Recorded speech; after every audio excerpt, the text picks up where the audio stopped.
ছাত্র আমাকে সব সময় শিখেছে, ক্ষমা হলো মানুষের পরম ধর্ম, ক্ষমার থেকে বড় ধর্ম আর কিচ্ছুটি নেই কোহা। কাকে ক্ষমা করার কথা বলছো গো মেজো বৌদি? হ্যাঁ, স্যার আমাকে শিখে গেছে ক্ষমা হলো পরম ধর্ম। হ্যাঁ, ক্ষমার থেকে বড় ধর্ম কিচ্ছুটি নেই গো। আর তোমাদের কি ক্ষমা করবো গো? তোমরা তো আমার আপনার জন, তোমরা তো আমার নিজের লোক, তোমাদের ছাড়া কি থাকতে পারবো বাবু? তোমরা যদি এই ঘরে না থাকতে তাহলে কি ঘরখানা পূর্ণ হতো? ঘরখানা শূন্যই থেকে যেত।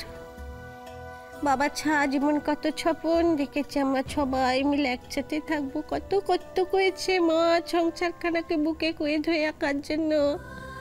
আজকে যদি তোমরাই না থাকতে তাহলে কি করে হতো বলো দেখিনি? না না না না, আমরা মরি বাঁচি যাই হোক না কেন আমরা সবাই একসাথে থাকবো, একসাথে।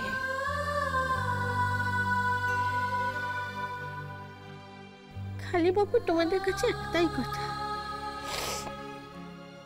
মাঝে মধ্যে যদি পাও আমার স্যারের সঙ্গে আমার একটু দেখা করে দিও। হ্যাঁ, স্যারকে ছেড়ে আমি সারা জীবন একা একা কিছুতেই থাকতে পারবো না। হ্যাঁ, কিছুতেই থাকতে পারবো না। রোজ সকালে আমি শুনতে পাই স্যার আমাকে ডাকছে, পারি পারি পাই, ওঠো ওঠো ওঠো, বই নিয়ে বসো, পাই ওঠো। জানো তো লেখাপড়া করে যে গাড়ি ঘোড়া চড়েছে, এই কথাটা আর কোনোদিনও স্যার আমাকে বলবেন না, তাই না? স্যার কোনোদিনও আমাকে বই নিয়ে পড়াতে বসাবে না, তাই না?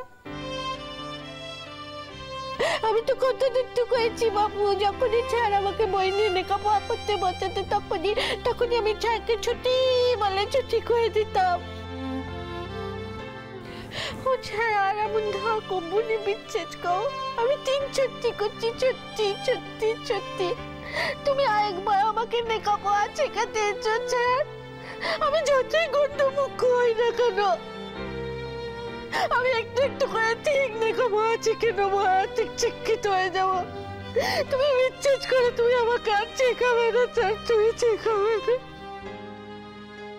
এখন থেকে তুমি আমার কাছে পড়তে বসবে পারিদি। আমি হয়তো অমর্ত্যদার মতো ভালো পড়াতে পারবো না, কিন্তু আমি তো দিদিমণি, আমি কত মেয়েকে পড়াই।